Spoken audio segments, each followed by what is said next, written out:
the last segment and a couple of short questions on the personal note as well, right? And we talked a lot about learning, relearning, about keeping ourselves flexible, about kind of being prepared for jobs that don't even exist.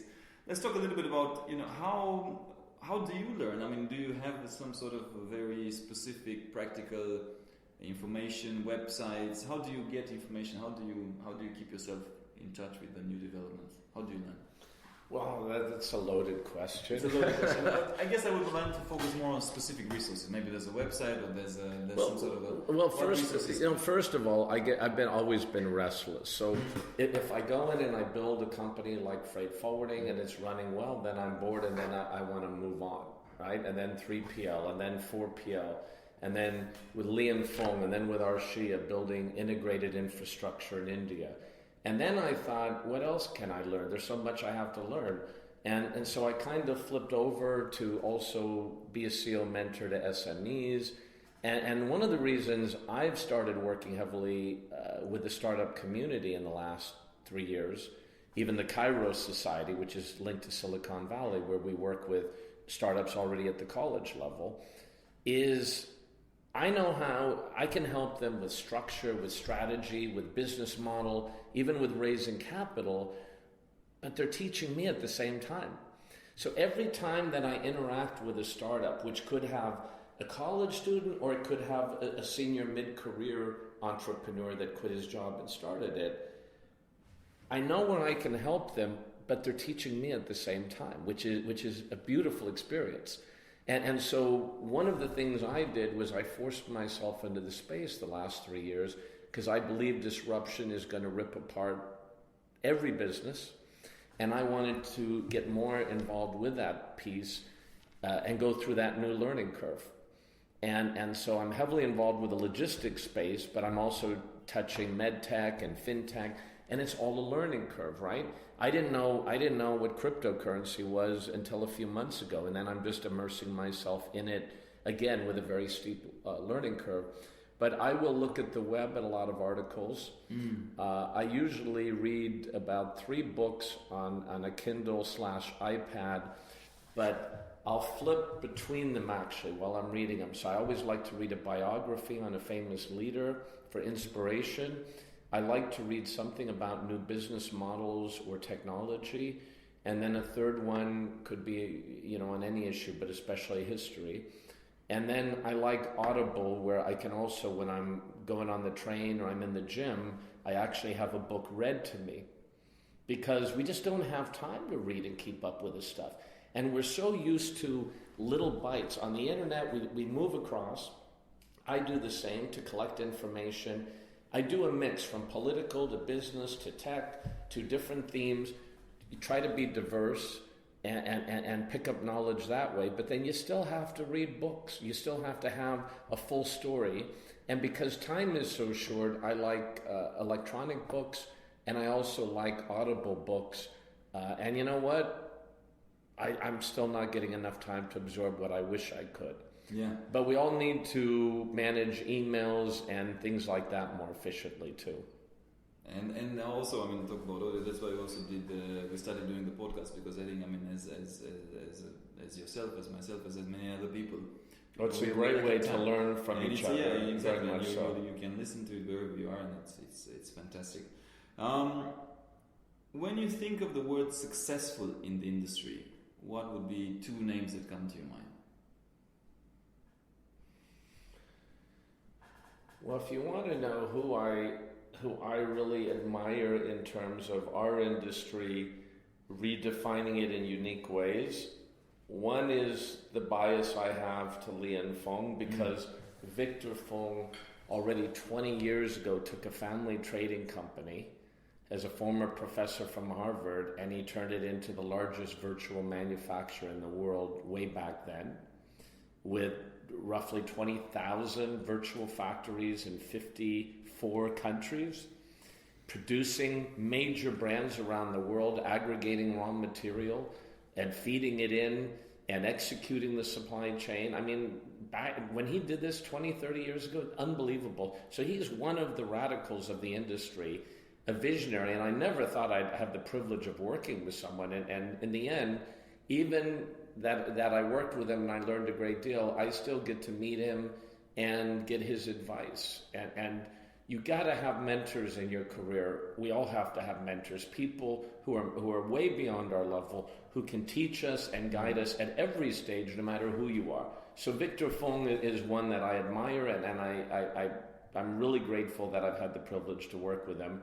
I think Jeff Bezos is building the most radical business on the planet. Through G20 and WF and others, I've met some amazing leaders in artificial intelligence and cutting-edge technology, and they're all telling me not only has Jeff Bezos redefined the whole retail experience on a massive scale, right? That was a big vision when he built this. He took tremendous debt for over a decade in order to create this, but he has accumulated a database on everyone.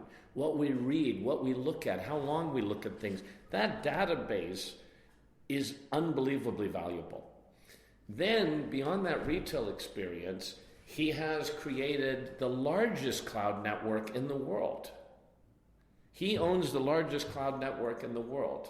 Microsoft, Google, they're all large, but he has the largest cloud network in the world. I didn't realize that until recently. Me neither. Mm-hmm. And therefore, he's building the entire infrastructure for the new economy, for every industry, as a separate piece. And then he's going to continue having volumes feeding to leading companies like DHL and FedEx and others, but he started to build his own logistics piece. Empire. I don't believe he's going to do it for 100% of his business. I think he's going to build this as an additional enhancement tool beyond the partnerships that he will also have. And he literally can drive his own customer volume onto the planes that he's now buying and chartering, and in future trucks, and in future 3D printing trucks.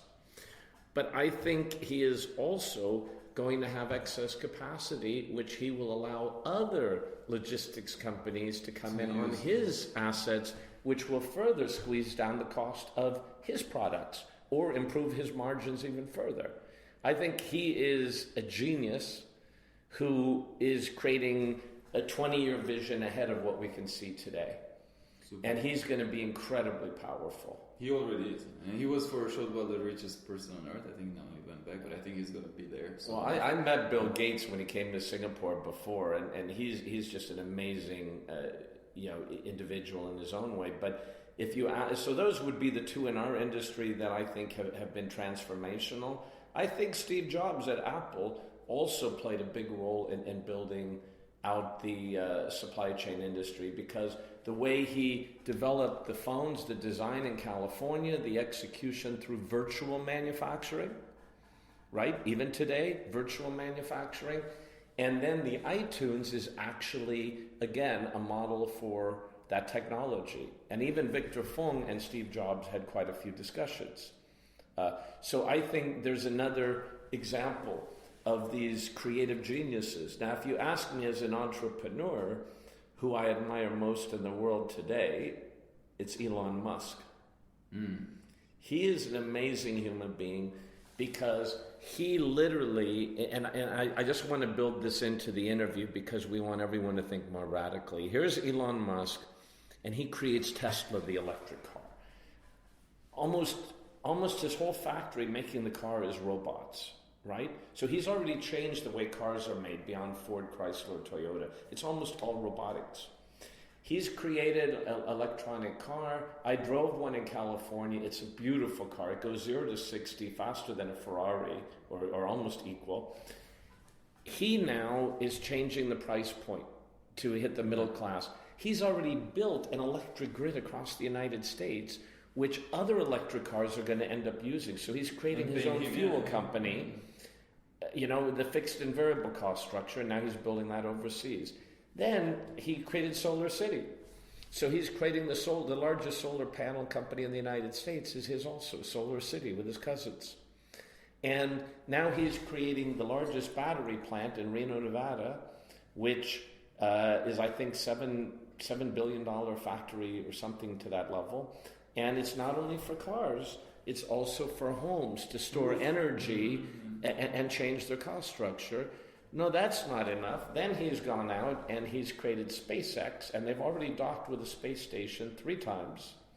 So he's created the first rocket that can actually, the boosters can land back and be reused, which reduces the rocket cost by several 100% for relaunches. I mean, absolutely amazing. And then you have his new venture, which is the tube train, right? So there is a genius entrepreneur that everyone says his companies aren't dead or he doesn't get it. He's changing the world in multiple platforms. So we have these amazing people out there, but he and Bill Gates and Stephen Hawkins are also warning about how to leverage AI, but not to let AI overtake us. And the estimate from many of these leaders is by 2035, AI will meet and exceed human knowledge, accessing all human knowledge through the cloud. And we have to worry about that. So that's not 500 years in the future, that's 2035 roughly. And that's something that we need to inbuild some sort of system policies. I don't know what it is, but definitely we need to figure it out, because that can be and that'll come out of Silicon Valley or out of China more likely. These are the 2 places. So we already have to talk about it, but I love leaders that create new things and that transform. Taking over something and just incrementally improving it is not that exciting, and it doesn't take as much talent as we think. But being able to take a business and grow it, but to break out and create transformational solutions, those are leaders that I really respect and admire, and they inspire me. And whatever we do in our business, and that goes back to your earlier question, how can we encourage people within our organizations in this industry to become mini transformationists? Right? So still there's talent in our companies. How do we get them to do their own miniature breakout opportunities? Right? Yeah. And then how do we reward that uniquely? I think these are issues we need to do much better job at in our industry. And it's creating these microcultures or organizational microcultures of creativity, fostering innovation, empowering people. You gave some great examples of your past case studies, and it works so well, and still mind-bogglingly few big companies are doing it right. So yeah, I think that's very interesting point. Great sharing, Paul. So I think we're in an industry that actually is full of excitement, full of opportunity, full of transformation. So if we market that to the next generation, this is one of those amazing places to touch the global economy, to integrate with technology, to work collaboratively and to drive change that impacts all the countries of the world. So how is this not an exciting industry with what's coming in the next 10 years? But we better be prepared for it, and we better embrace those changes coming because they're coming whether we're prepared for them or not. The train has, my previous speaker, Charles Brewer, he had a saying. He's saying the train has left the station. You better hop on the train. Don't stay in front of the train because you're gonna get hit. So I think we just need to brace ourselves. Technology, innovation, all this blockchain, IoT, automation, robots, drones. They're coming. They're happening. They're happening faster than a lot of people are realizing. Like you shared, a lot of CEOs are not exactly realizing how fast it is happening. Maybe they're a little bit stuck in the comfort zone or incremental type of business change or increase zone. And it's exciting times. It's exciting times that the industry is already there, is entering. And Roger, remember this, that the Apollo spaceship and lunar module that went to the moon, landed on the moon, and came back, that technology was far less than your iPhone has on right now. And we went to the moon, and we even drove buggies, solar-powered buggies. But the technology is a fraction of what we have on an iPhone. Imagine that Elon Musk in 10 years docked with the space station, created a launch vehicle for space, that is reusable when NASA, Russia, China, India, none of the governments could, right? So we're in an era where human ideas have no limits, and technology will be our ally as long as we put ethical controls around it, which is a big issue. But there are no limits to how we redefine this industry and the space going forward, right? And I think that's the most positive message to go forward with. Thank you. And on that note, Paul, thanks a lot for the sharing, for the case studies, for being with us today.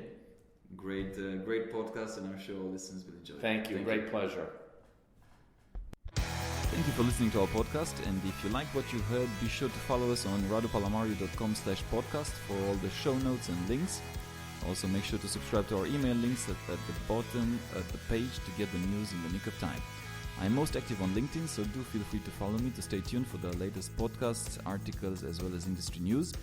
And make sure not to miss our new episode.